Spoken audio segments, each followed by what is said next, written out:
Gabonaises, Gabonais, chers compatriotes, il me plaît en ce jour particulier de prendre la parole du haut de cette tribune pour commenter l'abondante actualité politique, diplomatique et sociale de notre pays. Mais avant d'entrer dans le vif du sujet, je voudrais rendre un vibrant hommage à notre père, Omar Bongo Ondimba, l'architecte de la rénovation, bâtisseur de l'unité nationale, chantre de la paix et guide éclairé du Gabon nouveau. Décédé à Barcelone, en Espagne, il y a très exactement 16 ans et 4 jours. Pour honorer sa mémoire, je vous prie donc de vous lever pour que nous observions, j'arrive ensemble, une minute de silence.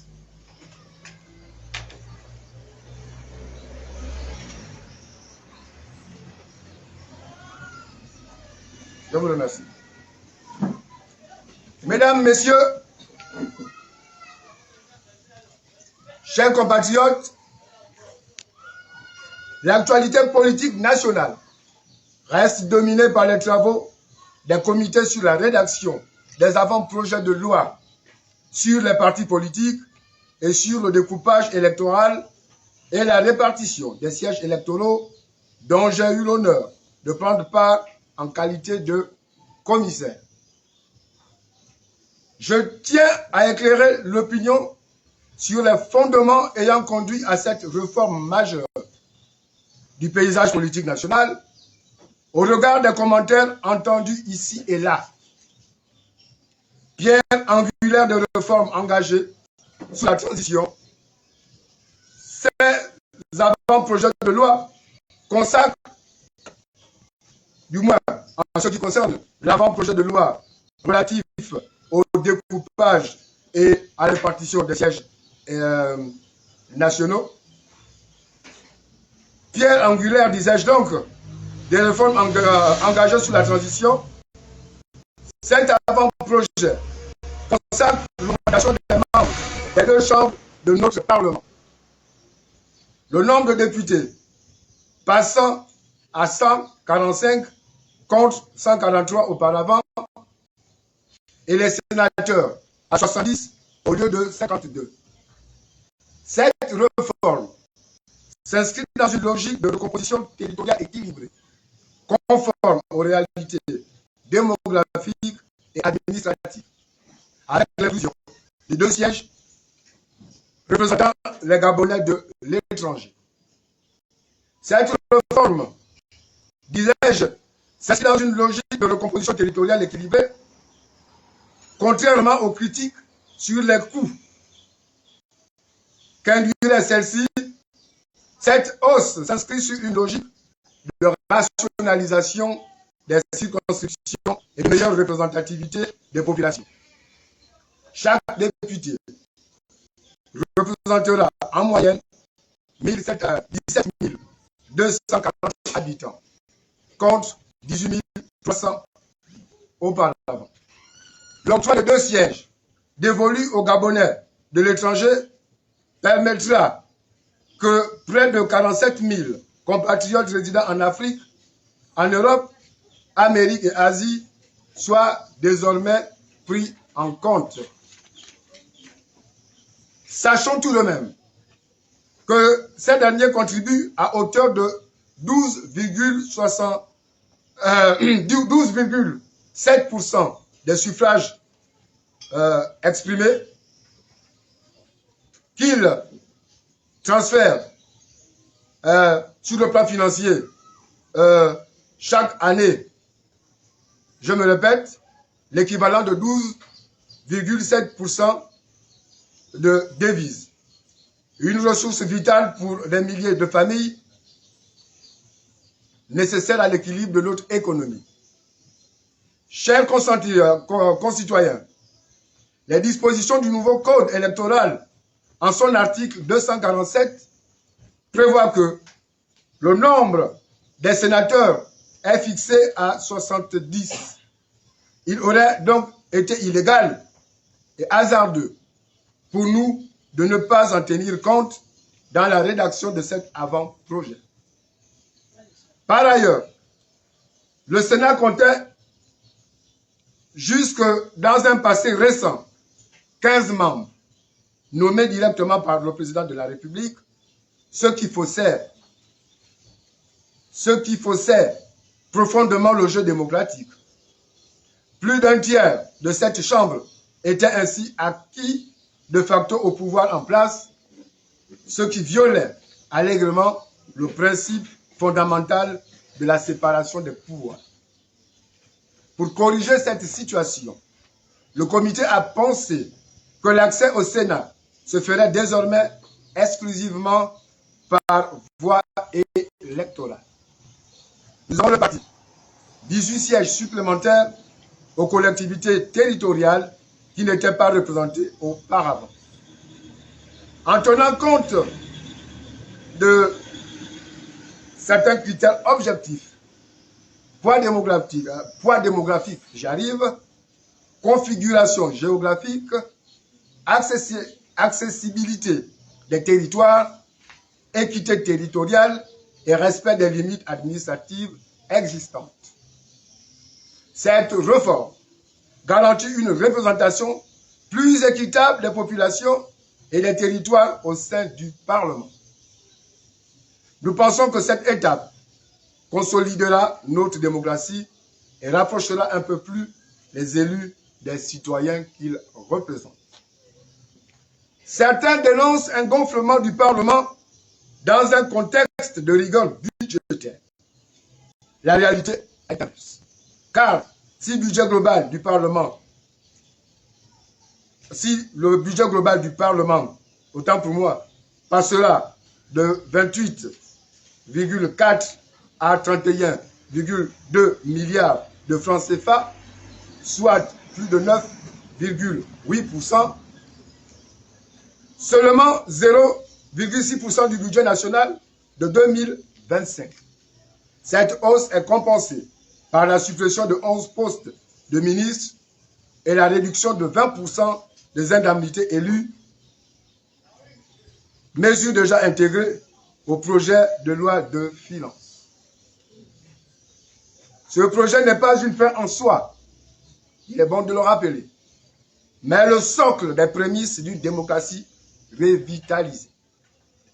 La transition ne se réduit pas à un changement d'homme, elle est l'affirmation d'une nouvelle donne politique, où la légitimité se construit par l'inclusion et le service concret aux citoyens. Dans un tout autre registre, abordant la question relative à la décision de la Cour internationale de justice sur le différend frontalier entre notre pays et la Guinée équatoriale, sur les îles Mbagné, Kokoté et Konga, celle-ci nous préoccupe au plus haut point. Tout de même, nous pensons qu'elle nécessite de notre part d'être abordée avec la plus grande sagesse. L'histoire nous enseigne que les conflits frontaliers peuvent rapidement dégénérer en drame humain aux conséquences irréparables.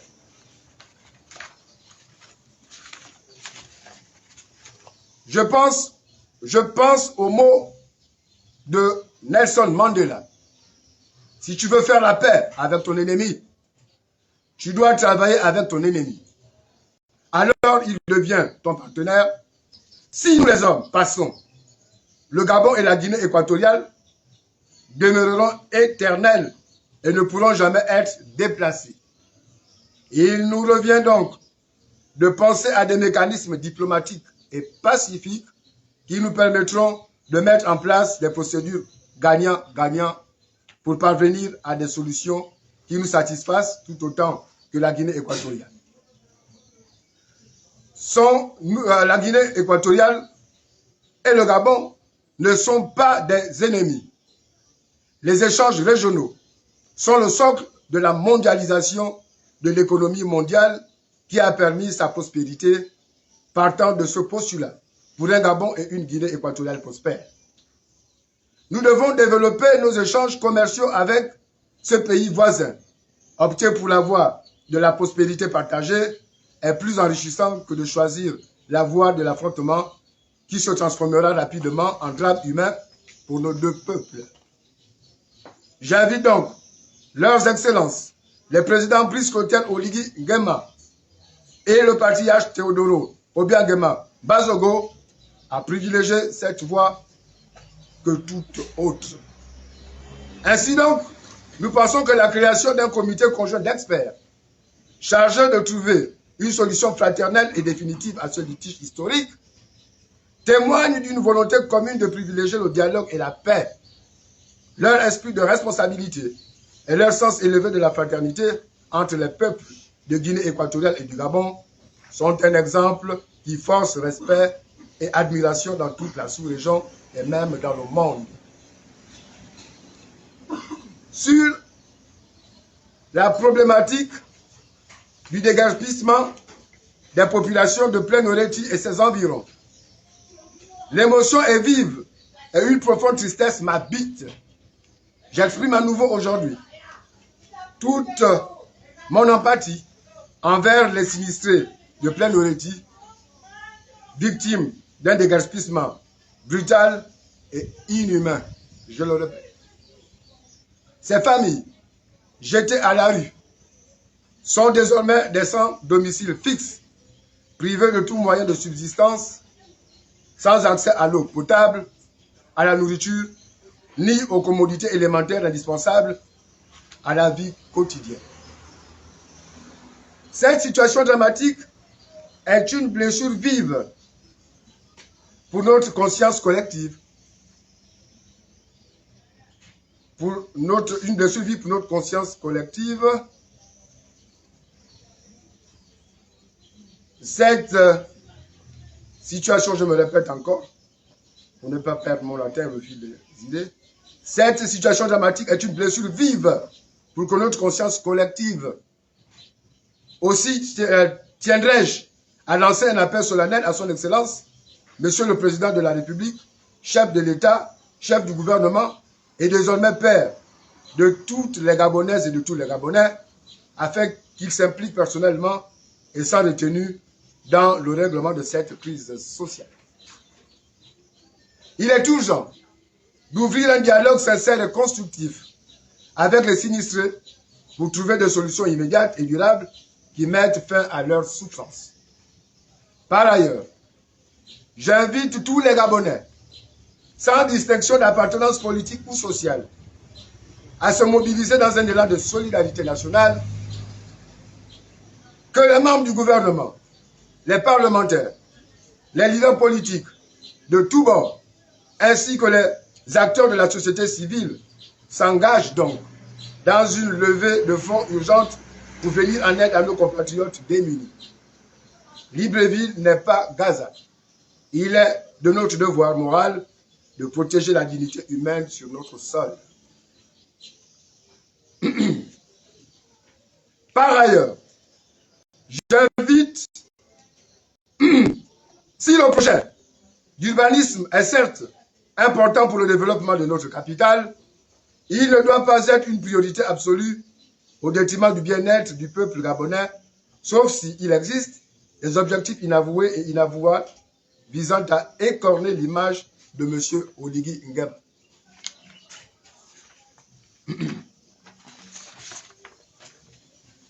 Qui,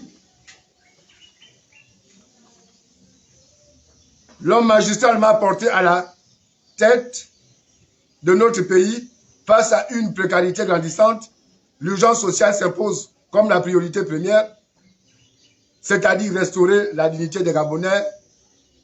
C'est d'abord garantir leur droit à un toit, à la sécurité, à l'eau et à l'électricité, globalement aux meilleures conditions de vie et d'existence.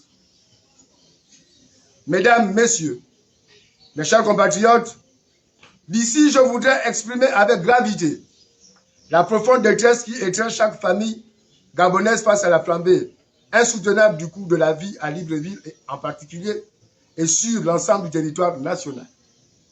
Ce n'est pas seulement le panier de la ménagère qui s'alourdit, mais la dignité même de notre peuple qui vacille. sous le poids d'un système économique devenu inique et arbitraire. Comment comprendre que dans un pays qui dépend en 90% des importations, les droits de douane, bien que récemment réduits sur certains produits de première nécessité, continuent de peser lourdement sur les prix finaux. Les allègements annoncés, aussi louables soient-elles, ne suffisent pas à rétablir l'équilibre. Nous ne pouvons rester silencieux face à l'anarchie qui règne dans la fixation des prix, et ce malgré autant pour moi, les nombreuses mercuriales mises en place par les services compétents du ministère en charge de l'économie. Dans nos marchés, aussi bien grossistes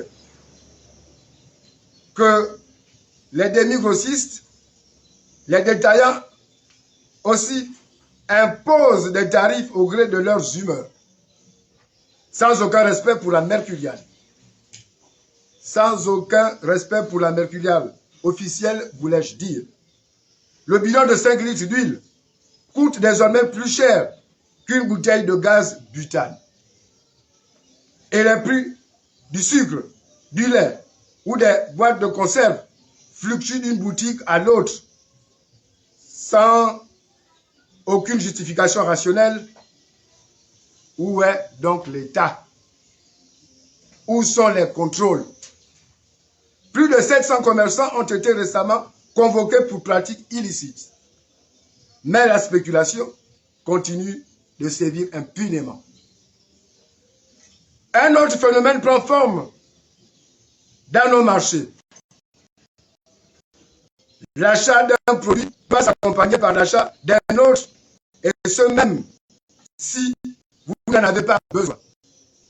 À titre illustratif, au PK12, dans les magasins des Mauritaniens, permettez-moi de les citer nommément, pour obtenir un bidon d'huile, vous devez obligatoirement acheter un sac de riz. Sinon, le commerçant vous invite à aller voir ailleurs. Et curieusement, les bidons d'huile ont disparu du secteur de ce quartier.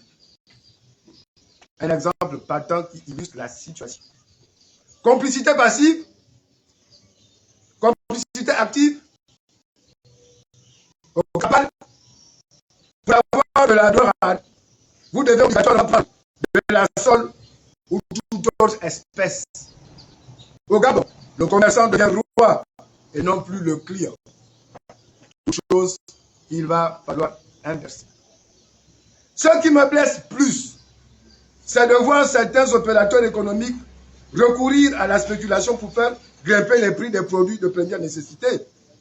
Cette stratégie cynique qui vise à maximiser les profits au détriment de la survie des plus modestes, c'est-à-dire des plus démunis, est un crime contre la solidarité nationale.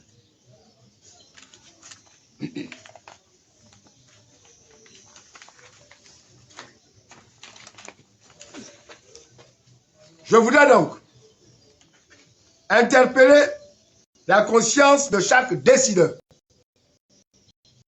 Il est temps de mettre fin à l'arbitraire, d'encadrer strictement la tarification des grossistes, de sanctionner sévèrement les pratiques de stockage spéculatif et de nettoyer nos marchés municipaux des réseaux de corruption.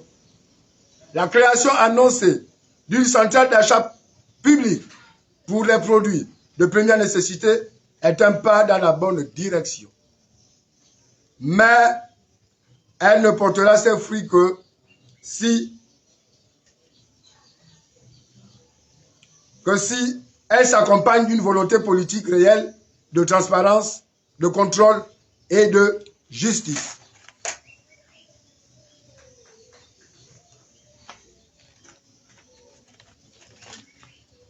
Ainsi donc, je partage la peine de toutes les familles qui, chaque jour, comme moi, doivent choisir entre se nourrir, se soigner ou scolariser leurs enfants. Je m'engage donc à porter votre voix, à dénoncer sans relâche ces injustices et à œuvrer pour un Gabon où la vie chère ne sera plus une fatalité, mais un souvenir d'un temps révolu. Mes chers compatriotes, la dame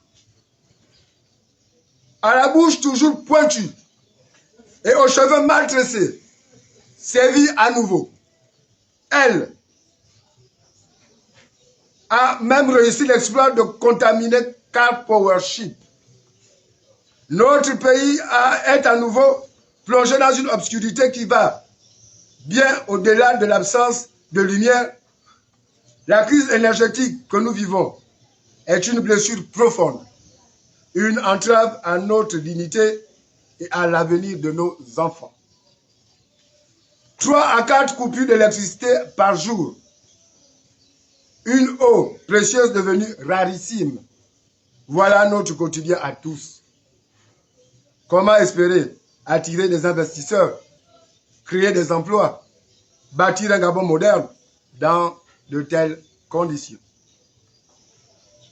Le 31 mai 2025, un incident sur le câble haute tension reliant la centrale Car Powership au réseau SEG a plongé le Grand Libreville dans le chaos. Ce n'est pas un accident isolé, mais le symptôme d'infrastructures vieillissantes, sous-dimensionnées et d'une gestion défaillante. N'ayons pas peur des mots. Chaque délestage est une épreuve. Il brise le rythme de nos vies, détruit nos appareils électroménagers, gaspille nos provisions et surtout, il plonge nos quartiers dans une obscurité propice à l'insécurité. Nos frères et sœurs, nos enfants rentrent chez eux dans la peur, exposés au braquage et aux agressions. Faut-il que la situation demeure ainsi? Je dis non, ça suffit comme ça. L'administrateur de la SEG a présenté un plan ambitieux, mobilisant près de 1000 milliards de francs CFA sur 5 ans. Ce chiffre colossal est à la fois un cri d'alarme et une lueur d'espoir. Oui, des solutions existent, mais il faut de la volonté, de la transparence et de l'urgence. Comme le disait l'économiste Adama Barrow, le développement d'un pays se mesure à la qualité de ses services publics de base. Il est temps d'agir et d'agir maintenant. Mesdames, Messieurs, chers compatriotes, il est une autre constante qui heurte la conscience collective et prend des proportions incalculées. C'est celui de la dérive de nos enfants en milieu scolaire, trop souvent portés sur la violence et la dépravation. L'école, jadis sanctuaire du sacré et du savoir, est aujourd'hui souillée. Cette réalité est un coup de poignard porté à l'espoir de notre nation. Parents, enseignants, autorités, société civile, nous sommes tous interpellés. Pendant que nos enfants profitent de leurs vacances, c'est le moment de préparer des mesures fortes pour que la rentrée scolaire soit synonyme de sécurité, de sérénité et d'apprentissage. Nous proposons ainsi donc, pour pallier à tous ces désagréments, la création d'une police de proximité scolaire, formée et sensibilisée à l'environnement éducatif, capable d'intervenir rapidement sans perturber le climat d'études. L'application des sanctions judiciaires fermes et dissuasives contre les auteurs de violences, car la clémence encouragerait la récidive. Le développement d'une approche préventive avec un investissement massif dans l'encadrement psychosocial des jeunes, la création d'espaces de dialogue et des activités parascolaires porteuses d'espoir et de projets constructifs. Paulo Freire, pédagogue brésilien, nous l'appelait, je cite, « L'éducation ne transforme pas le monde. L'éducation transforme les personnes. Les personnes transforment le monde. Protéger nos écoles, c'est protéger notre avenir, l'avenir de nos enfants, l'avenir du Gabon de demain. » Mesdames et messieurs, chers compatriotes, c'est sur cette note de fermeté et empreinte d'espoir que je voudrais clore mon propos et vous dire merci d'être venus nombreux prendre part à cette présence circonstance. Que Dieu bénisse le Gabon. Je vous remercie.